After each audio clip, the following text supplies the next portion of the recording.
Hey, what's going on, everyone? This is Mitch. Good Thursday evening to you all. Hope you guys have had a great day out there so far and having an awesome evening and a great work week so far as we're working our way to the end of it. Tomorrow's Friday. We're all thankful for that.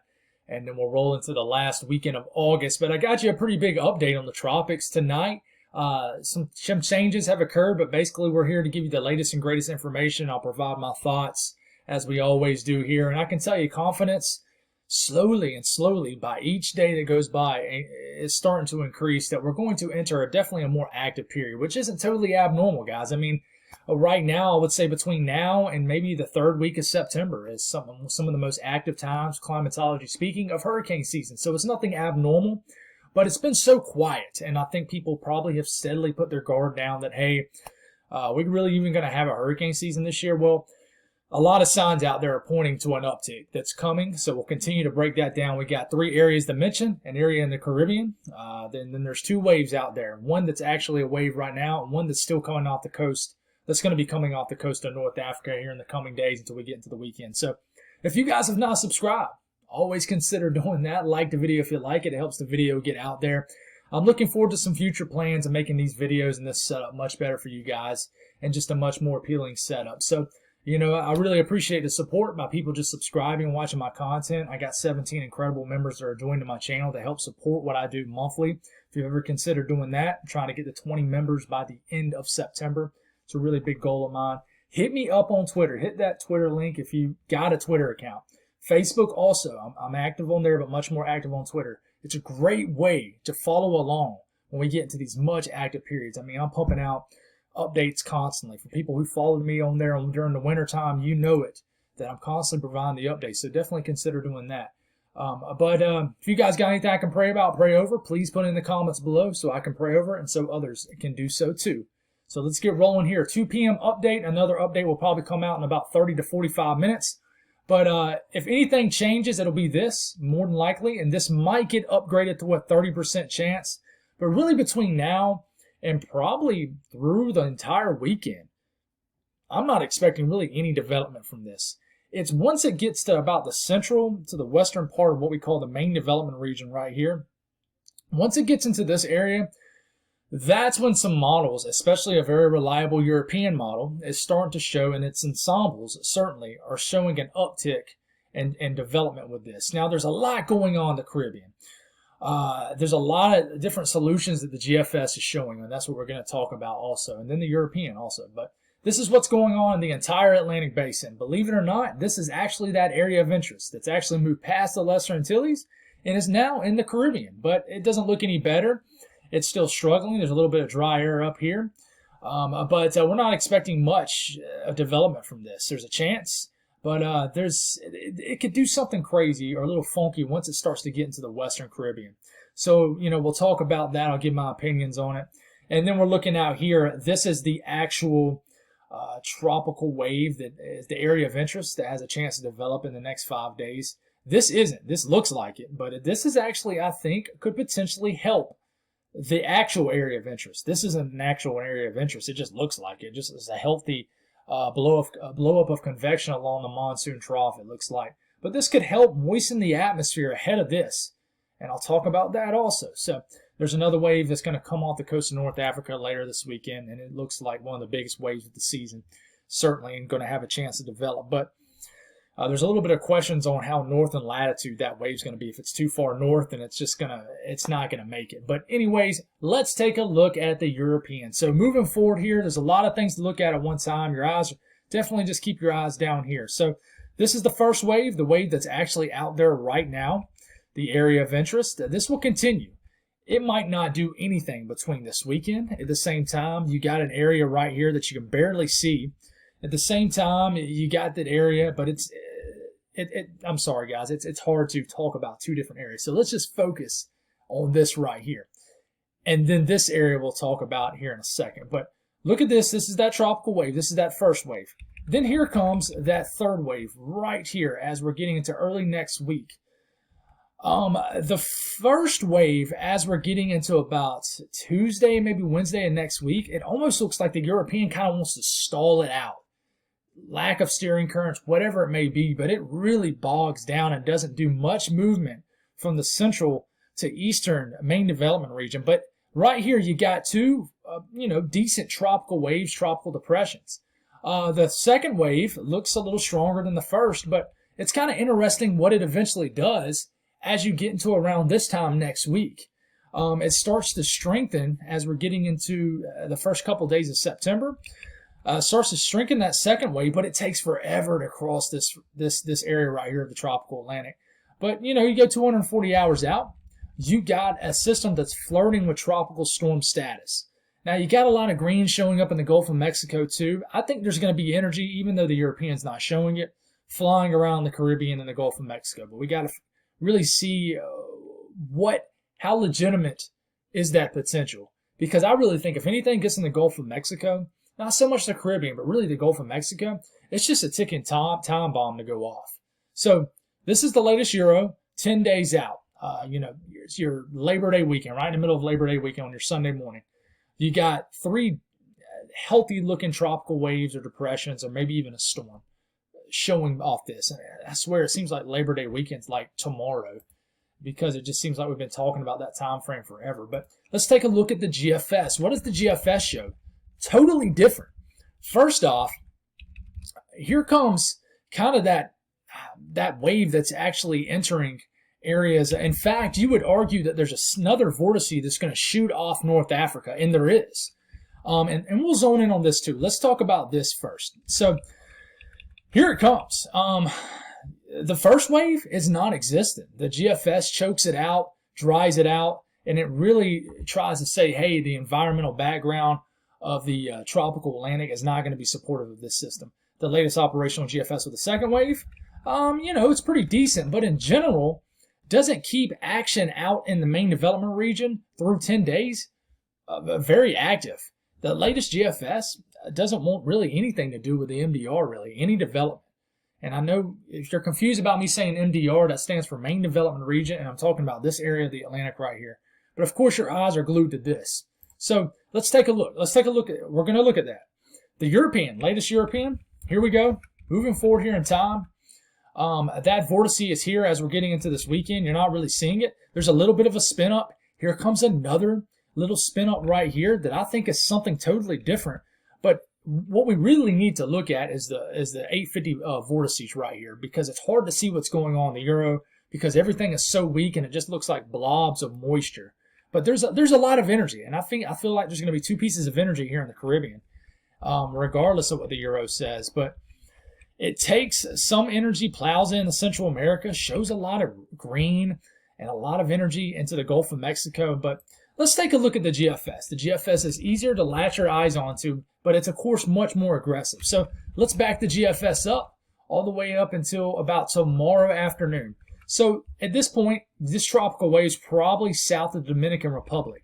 It's moving through, and it looks like this piece of energy starts to plow into Central America as early as Monday of next week.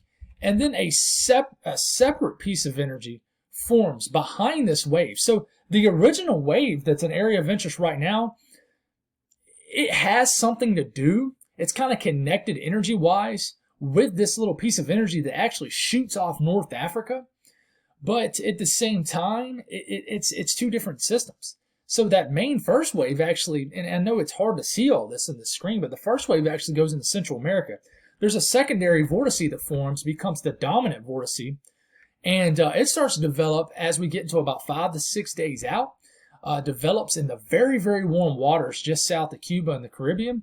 And then it gets into that area that's always a danger zone between the Yucatan Peninsula and Cuba. Because when systems get right there, a lot of times they ain't moving southward.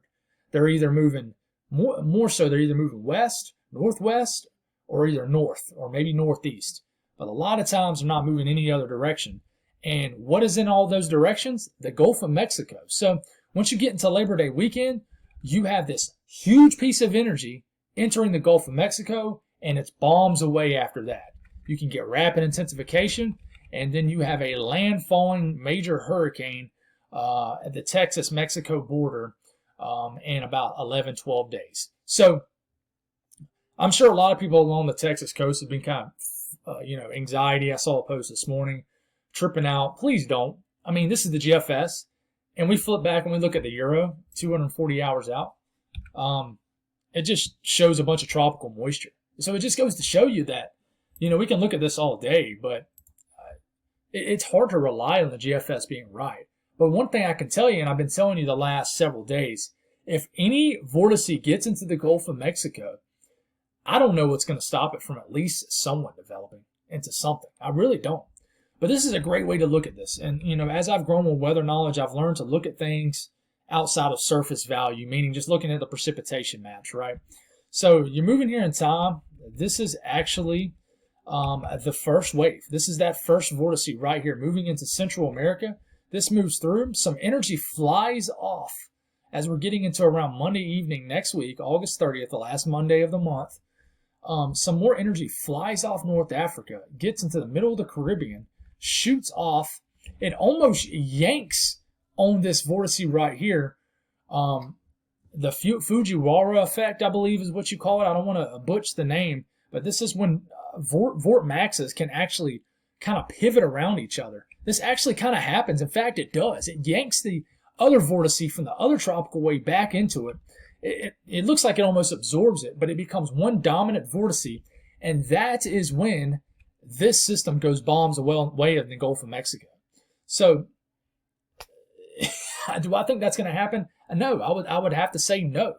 But is it a scenario? Absolutely. And it just goes to show you, if anything gets in the Gulf of Mexico, it's just going to be very hard to stop it from really developing and potentially rapidly intensifying. And here it is. You got rocket fuel in the Gulf of Mexico, some of the warmest waters this time of the year on planet Earth. And I'm serious about that. The Mediterranean's very warm too.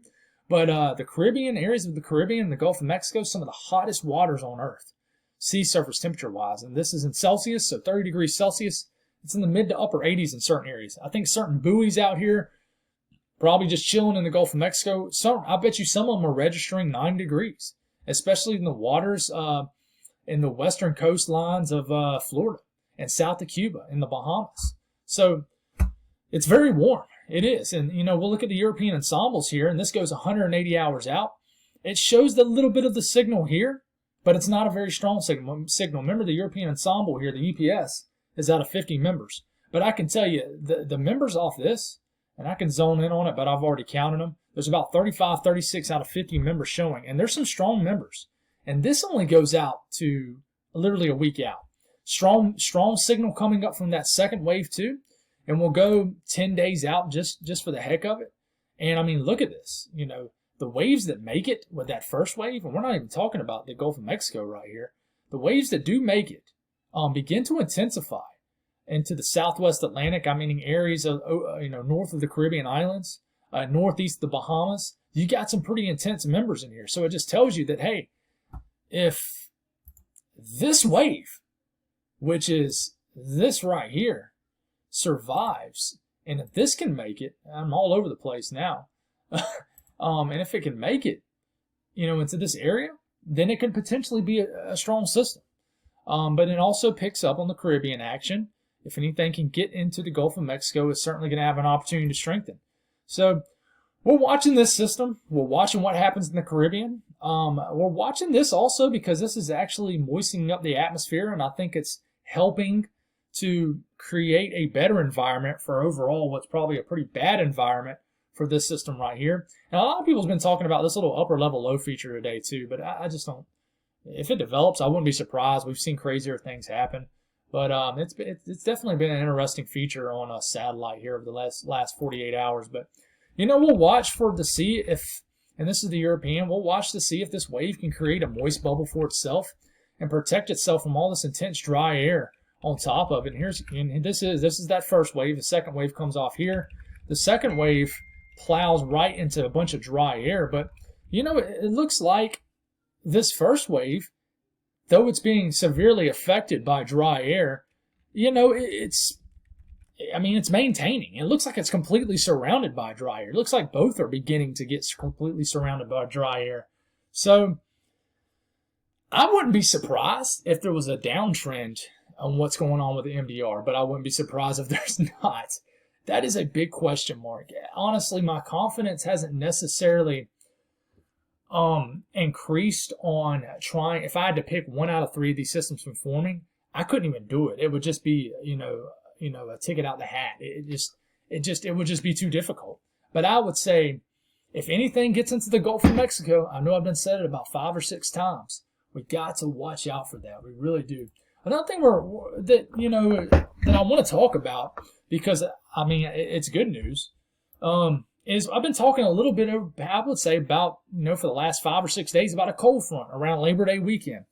We're hoping this is going to happen, and I would say over the last 2 or 3 days it kind of trended away, but over the last 18, 24 hours of modeling, it's kind of came back. And I swear, I'm trying to remember, I swear the cold front did this a year ago around this time too, where it kind of was there in the long range, began to disappear, and then it started to trend back right in the medium range. And sure enough, this is dew points. Remember, you're not looking at temperatures, you're looking at dew points. So dew points, 55 or lower is a dry, stable air mass, a crisp air mass. Dew points when you get above 60, 65, and higher in the 70s, it's a tropical air mass. So you want dew points in the 40s and 50s for that fall crisp air mass. So I'm really starting to think at the very least, for the maybe areas of the Ohio Valley, especially the Great Lakes region, the Northeast especially, are going to have a nice blast of potential cool, crisp air to start off September, the month of September. But look at this. Look how close it's getting. This is the morning of September 1st. Look at this dry air into Tennessee, Kentucky, the Mid-Atlantic. It's getting close to the Gulf states and the Southeast, but it doesn't quite fully get there before it kind of erodes and the tropical moisture returns, and then maybe another push, but that's so far out. But the European, same way. The European almost looked very similar to the GFS. It got the dry air about this far, and then it kind of stopped. So we'll see in the next few runs if we can get this to push a little further south, especially for me here in South Carolina. I'm biased, of course, but that's all I got, guys. Thank y'all for tuning in. I'll have you an update in the morning, but things are getting spicy out there. There's a lot to talk about, and it's been a while since there's been a lot to talk about. So if I'm a little rusty, slurring my words, I do apologize, but I'm just starting to get warmed up, guys. So God bless all y'all. Have a great evening, and I'll be with y'all in the morning.